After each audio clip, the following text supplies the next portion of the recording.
What's up, guys? This is Brave, and I'm back with another review of Grownish. This is season 3, episode 17, and the episode is titled, Who Do You Love?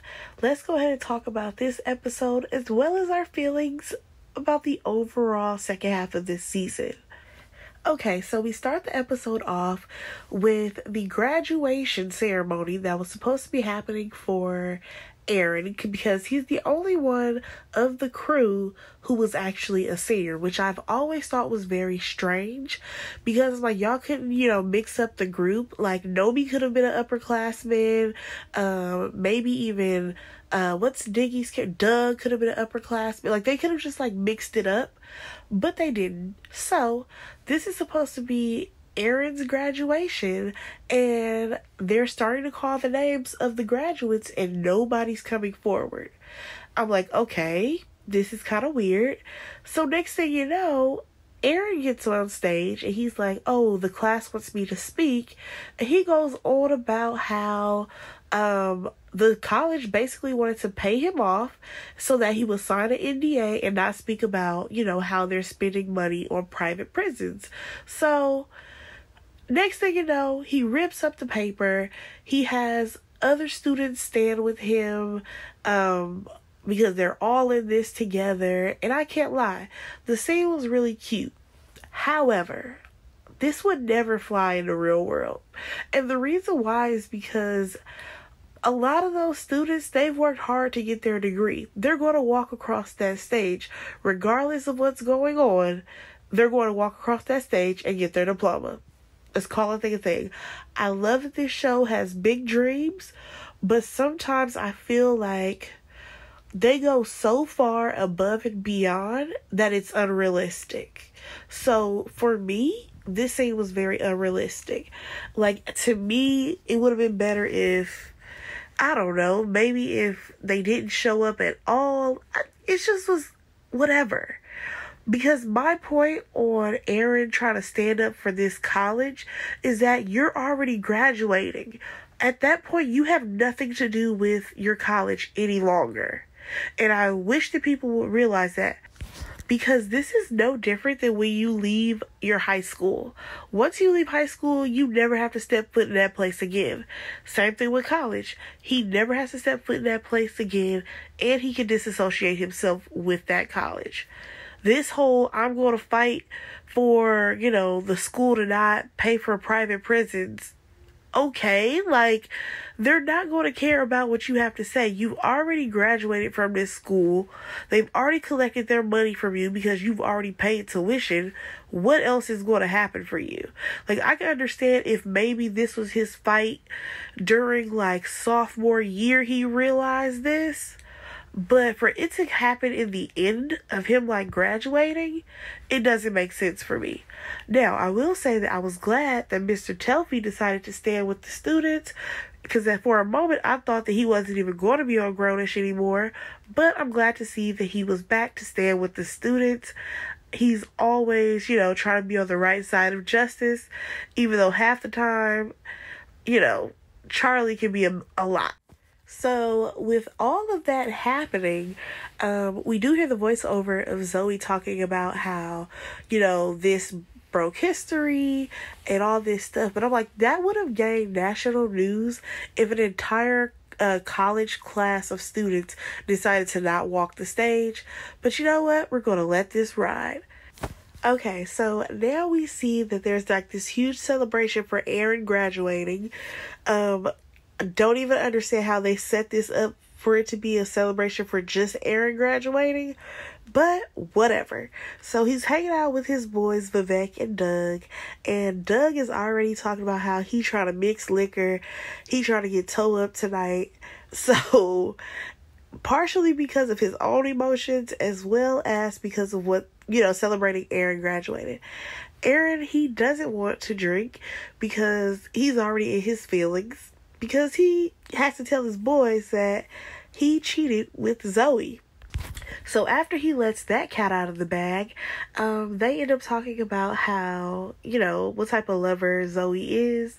And even Vivek is like, yeah, I think that she would be very selfish.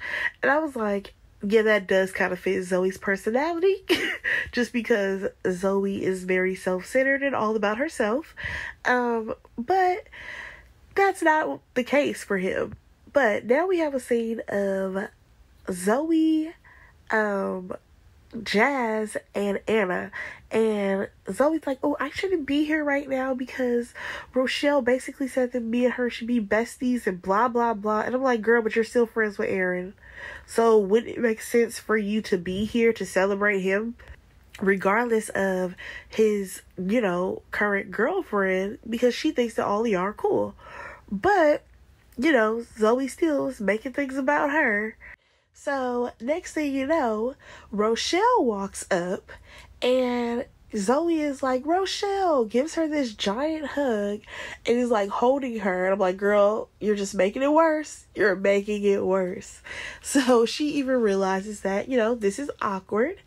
Then we flash back to the guys, and Aaron is talking about how, he still cares about Rochelle, but then he has Zoe. And then here comes Vivek out of nowhere talking about your boy is getting out of the drug game. Sir, you just got...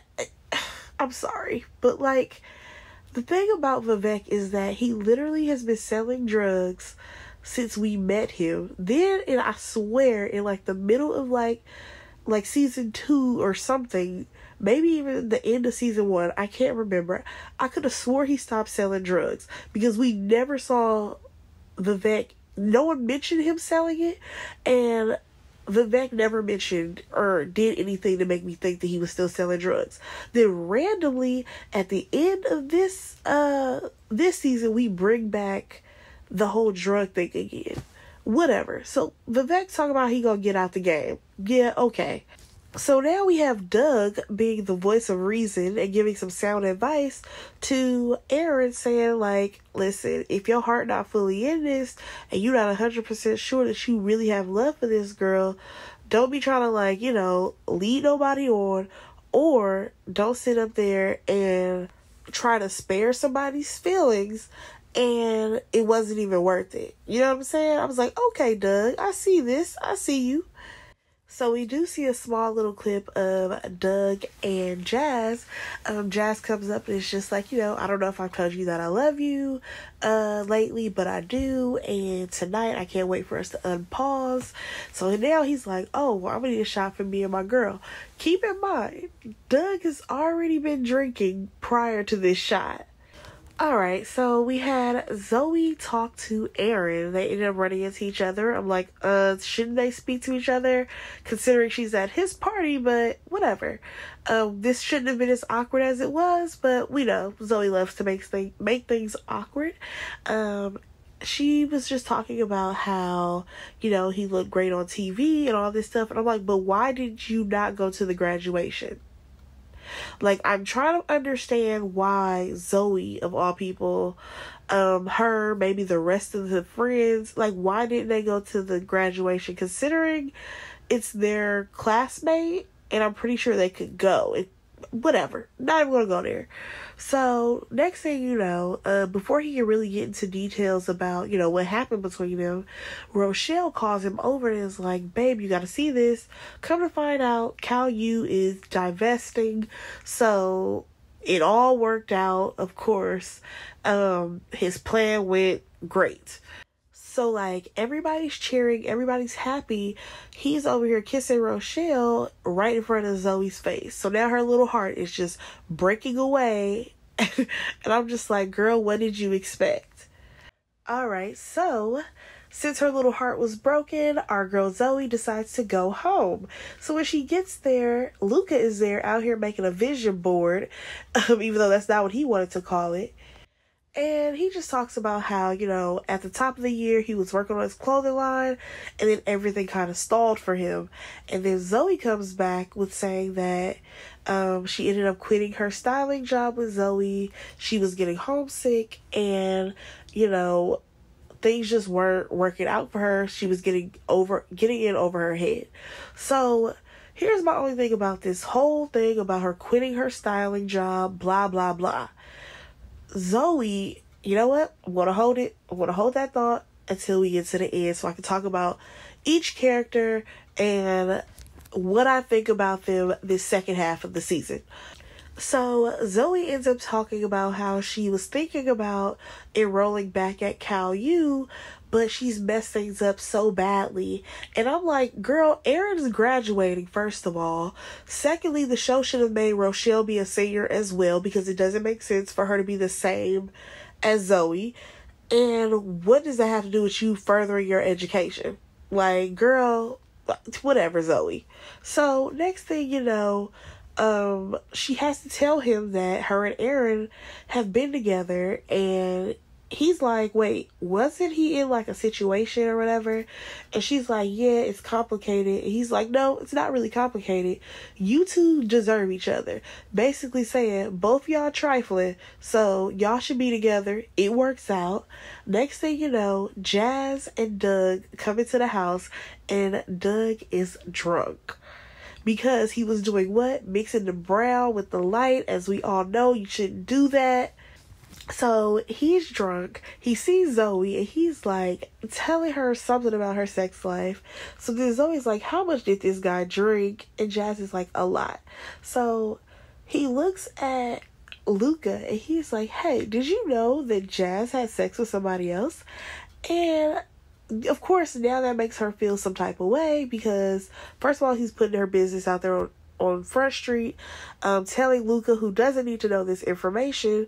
But also, I'm just like, well, he's drunk.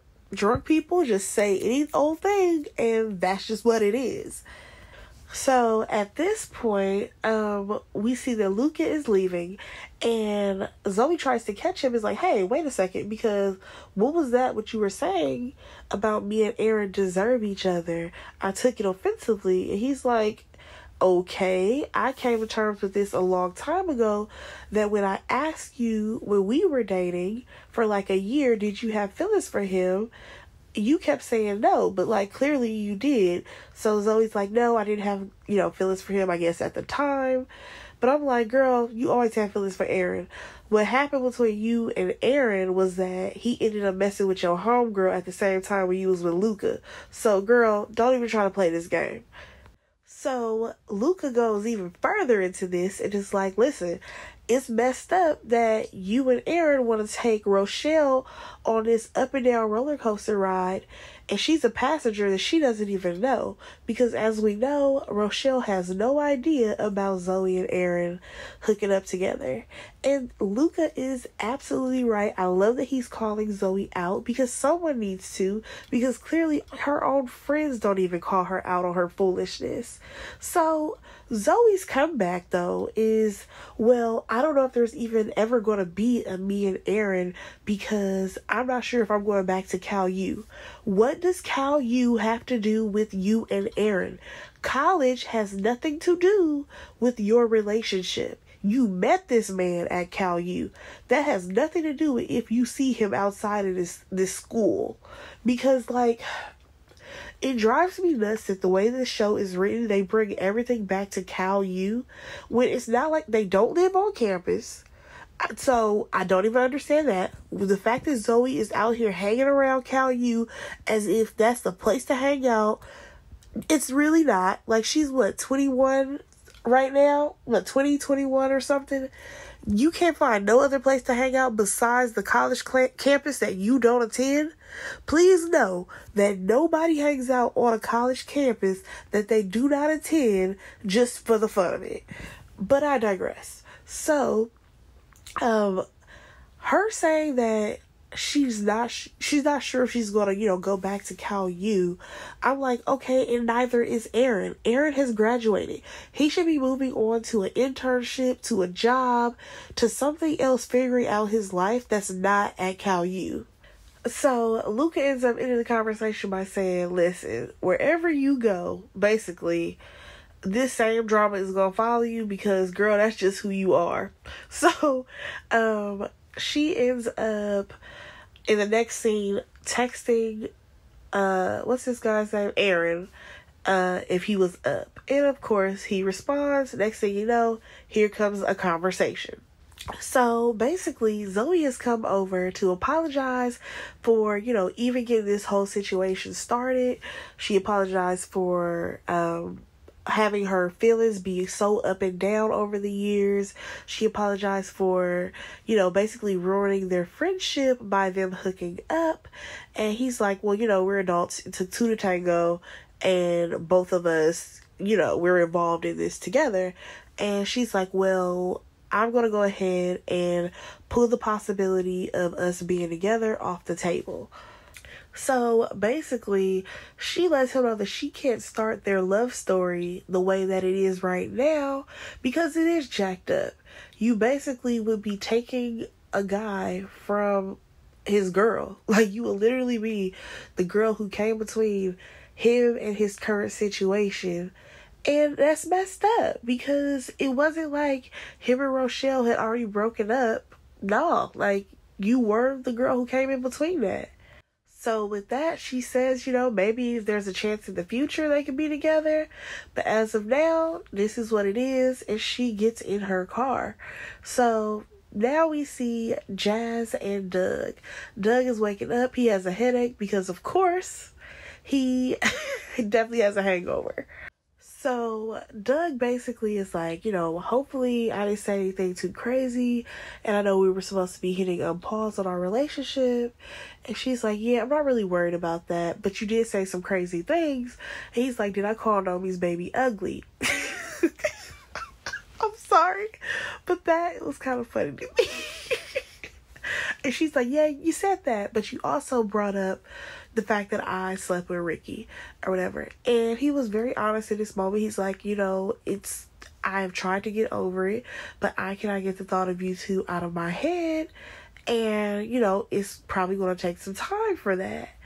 And here comes Jazz. She's like, well, I want to go ahead and do what you, couldn't do. And I'm just going to go ahead and break this off. And basically saying, like, this relationship is over, I'm done. But I'm sorry, this makes no sense for me.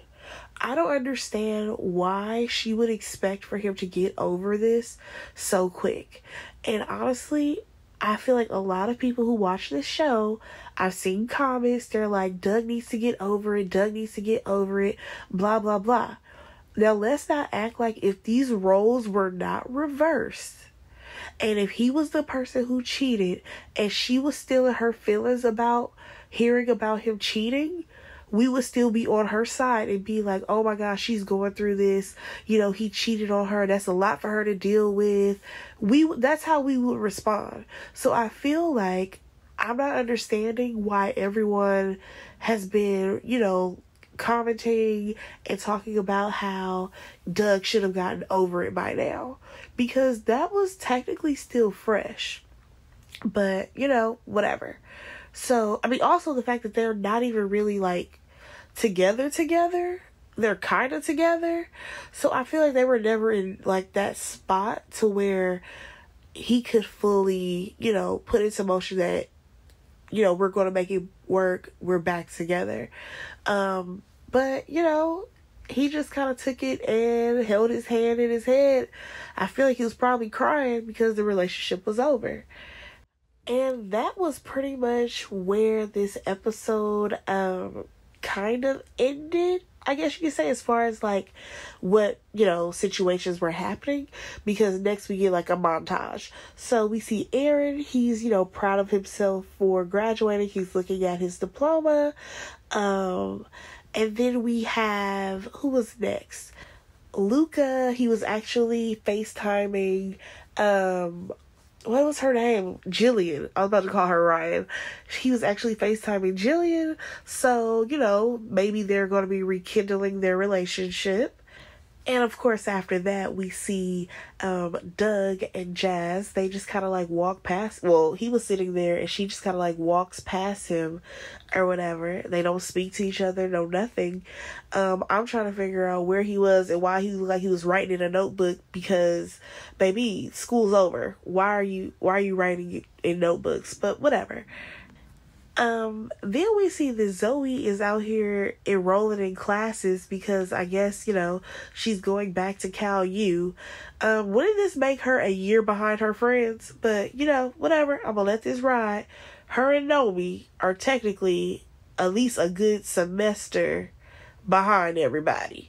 So, next thing you know, she goes to her door. And who's outside? It is Aaron. And he's like, I know you said that, if we're supposed to be together, we'll link back up in the future. But I want our story to start right now. And they make out. And woo, they have a fairy tale love story. Whoa. Go Zoe and Aaron. Not. At this point, I'm just so confused at what this show wants to do. And why Zoe always has to have a man. But, you know what? I'm going to talk about that a little bit later. Okay, so the last scene. So we see Vivek. He's in the car driving with Heidi. First of all, I understand that Vivek is supposed to be this drug dealer on campus, whatever. Wasn't his dad like a cab driver or something? How does he afford this car? Like, you mean to tell me that Vivek is like rich? Like, I know he's selling pills and all that stuff, but like, if he can afford this truck,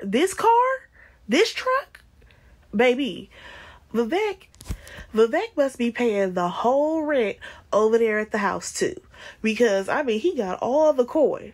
But anyway, so they in the car, they talking about they about to have this summer vacation, have this summer break. Woo, have so much fun. Me and my boo, great. Next thing you know, whoop, whoop, here comes the police, right? Police about to pull him over. He like, oh man, they always sweating me. I said, sir, don't say that like as if you're a black man, but whatever. So Heidi's like, oh, where's your ID and stuff? Is it in your bag? Next thing you know, she opened up the bag. Boom, here go all the pills. She like, what is all this? I'm like, girl, you should have already known. Your boy is with it, okay? So I'm trying to figure out how has she dated him for this long and she ain't seen not a one pill in sight. She ain't seen no drug in sight. I'm like, okay. I understand people, they have their ways around doing things, but I feel like Heidi would have definitely known, especially considering she's been to his house. Like, she's been where he, has his stuff. But whatever. So she tries to close up the bag before the police officer come up because, as we know, he definitely would be going to jail if that was the case. And that was pretty much where the episode ended. Do I think Vivek is going to go to jail? Absolutely not. I think Heidi about to try to be ride or die for this one scene. Maybe she going to be his little trap queen. And then that's going to be that. So I know that I said that I was going to do my overall review of the second half of this season, but I'm actually going to do that in another video that's going to be posted right after this one, just because I think I might have a lot to say and I don't want to make this video too long. So go ahead and like, comment, and subscribe to my channel, and I will talk to you guys in the next video. Bye, guys.